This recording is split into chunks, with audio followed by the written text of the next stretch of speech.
Une main de fer dans un gant de velours. Yasmine Abdel-Fadel. On était supposé recevoir Valérie Plante à cette heure-ci. C'était prévu, c'était arrangé depuis déjà hier. J'ai personnellement parlé à son attachée de presse ce matin, ce midi. Elle m'a confirmé pas plus tard qu'il y a, je vais vous le dire exactement, je l'ai sous les yeux, 15 minutes avant de rentrer en onde. Elle m'a écrit « On va être prêt ». 5 minutes avant le début de l'entrevue, qu'est-ce qu'on reçoit? Un appel pour nous dire qu'on déplugue. Il n'y a rien qui me pue le plus au nez, là, que le manque de respect. Ça, là, ça s'appelle du manque de respect. Les politiciens qui pensent que les médias, là, ça travaille pour eux, non, ça ne travaille pas pour vous. Oui, vous devez répondre à des questions. Puis vous savez quoi?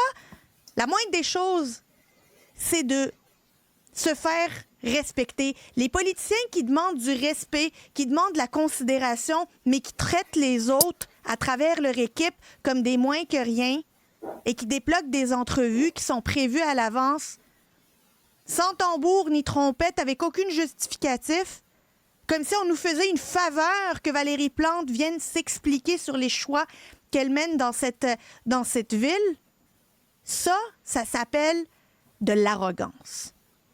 Ça s'appelle de l'arrogance. Ça s'appelle le manque de respect. Et les politiciens qui viennent nous dire qu'eux veulent se faire respecter, la première des choses, c'est de respecter ceux et celles qui leur posent des questions de manière respectueuse et fort légitime.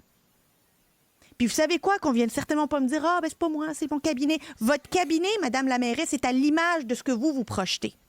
Votre cabinet ne pourrait pas enlever une entrevue, la dépluguer 5 minutes avant de rentrer en onde, si vous n'avez pas donné le feu vert, si vous ne permettez à votre cabinet de traiter les médias de la sorte.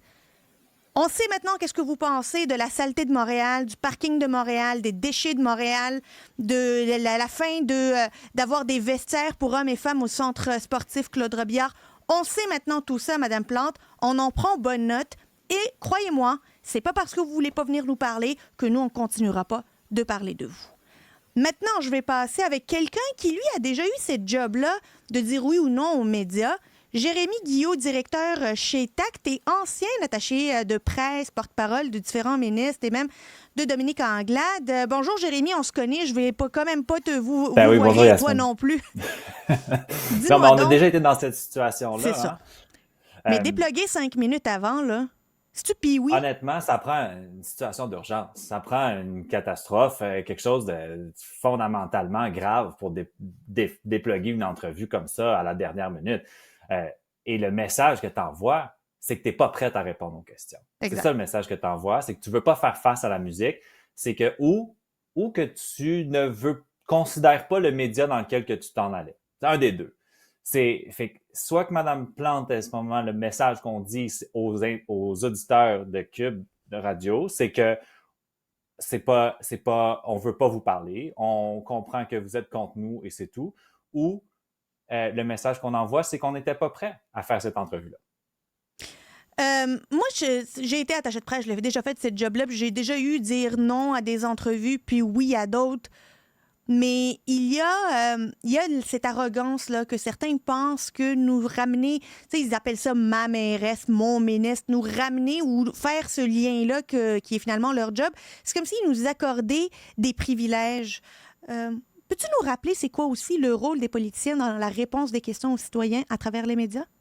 Ben, c'est ma ministre, là, je l'ai déjà fait, tu l'as probablement déjà fait, Ben oui. Puis c'est affectueux pour les gens avec qui on travaille. Mais ces gens-là n'appartiennent pas aux équipes politiques. J'ai eu une discussion semblable avec Benoît Dutrisac la dernière fois quand on disait le rôle des attachés de presse qui disent « Oui, je vais te l'envoyer. Non, je ne vais pas te l'envoyer. » Les élus sont élus par la population et ils sont investis dans le service public. Ils ont la responsabilité et le devoir de donner des réponses, qu'on soit d'accord ou non avec les élus. Donc, de venir répondre aux questions, de faire face aux médias, ça fait partie de leur lettre de mandat, si on veut. Et les gens qui ont des questions, qui sont légitimes, ont le droit d'avoir ces réponses-là. Et moi, je suis pas capable de voir ça, des élus qui se défilent devant les médias pour parce qu'ils ont peur. C'est correct d'être pas d'accord. Toi et moi, Yasmine, on a déjà été pas d'accord sur plein de sujets, puis on s'en parlait, puis on répondait aux questions. Euh, Moi, On je s'est tellement l'envoyais. le nombre de fois qu'on s'est parlé puis qu'on était vraiment pas d'accord, puis après se dire bon ben je te convaincrai pas puis toi non plus, puis on s'est raccroché puis ça nous empêchait pas de se rappeler une semaine plus tard. Ben, c'est ça. Puis tu sais, la beauté de ce métier-là, c'est que il faut accepter qu'on va avoir des opinions différentes, qu'on va avoir des points de vue différents et qu'on ne s'entendra pas toujours sur la façon dont on gouverne.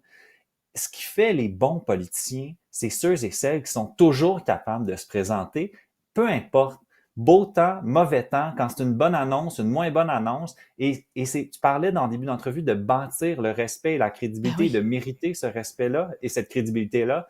Ben, ça vient avec ça. François-Philippe Champagne à Ottawa, là, pour pas le nommer, là, c'est un politicien qui va toujours répondre aux questions. Et ça vient avec un certain respect. Il y en a qui font toujours face à la musique, il y en a qui se défilent à la dernière minute sans donner de justification. Et là, peut-être qu'il est arrivé quelque chose de dramatique et là, je connais pas les circonstances de l'annulation, mais j'ai bien hâte d'entendre les raisons de pourquoi on a débranché une entrevue à la dernière seconde.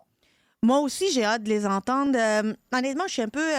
Je suis surprise par cette arrogance, la manière avec laquelle c'est fait, Jérémy. Parce que, tu sais quoi, la mairesse Plante, elle a des réponses à donner. Tout le monde est fâché à Montréal.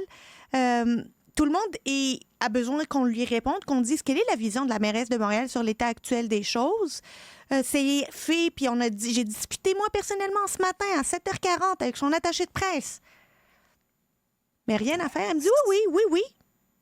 Et pas Puis, seulement ça, ça marche pas, là. j'écoutais la semaine dernière, là, il y avait un représentant de la ville, une représentante de la ville qui venait dire, vous savez, en ce moment, c'est difficile, nos équipements sont pas prêts, mais nos cols bleus sont sur le terrain, ils ramassent à la main les déchets, ça va être un petit peu plus long, faut travailler un petit peu le entre-saison parce que les saisons sont plus les mêmes. Il y a des justifications à donner, c'est super facile, Ben oui. c'est pas des entrevues qui sont particulièrement complexes, là. C'est l'état de la ville. Maintenant, peut-être que l'hiver va être un petit peu plus court, peut-être qu'on va devoir sortir, peut-être qu'on va devoir revoir la façon de nettoyer les rues. C'est pas des entrevues qui sont compliquées. Puis si on veut mettre des vestiaires non genrés au centre Claude Robillard, ben, Qu'on vient de mettons des l'expliquer. vestiaires non genrés, sois capable de justifier cette décision-là et assume-la. On a fait de la politique. La meilleure façon de défendre une C'est de politique, l'assumer. c'est de l'assumer. Jérémy, moi, ce qui me.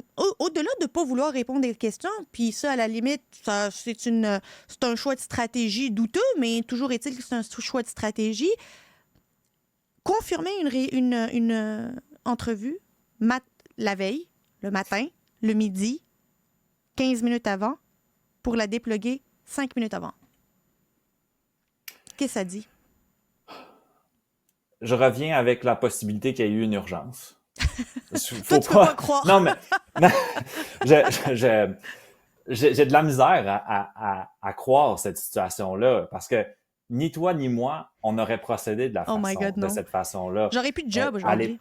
Ben, honnêtement, à l'époque où j'étais avec Dominique Anglade, Dominique m'aurait rentré dans le bureau puis se parler sérieusement si j'avais agi de la sorte ou si c'était venu à ses oreilles.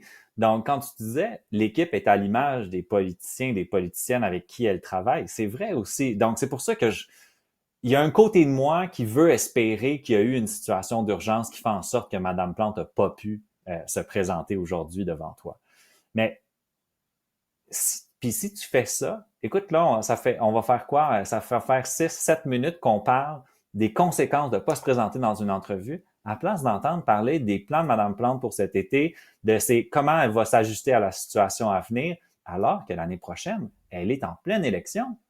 Je pense pas qu'elle en a de plan. C'est peut-être pour ça, pour la raison pour laquelle elle n'est pas venue. Jérémy Guillot, directeur principal chez Tact, merci beaucoup d'avoir été avec nous. Merci à vous. C'est donc tout pour moi aujourd'hui. Merci à toute l'équipe de recherche et de mise en onde. Je vous retrouve très bientôt pour un autre épisode sur Cube Radio.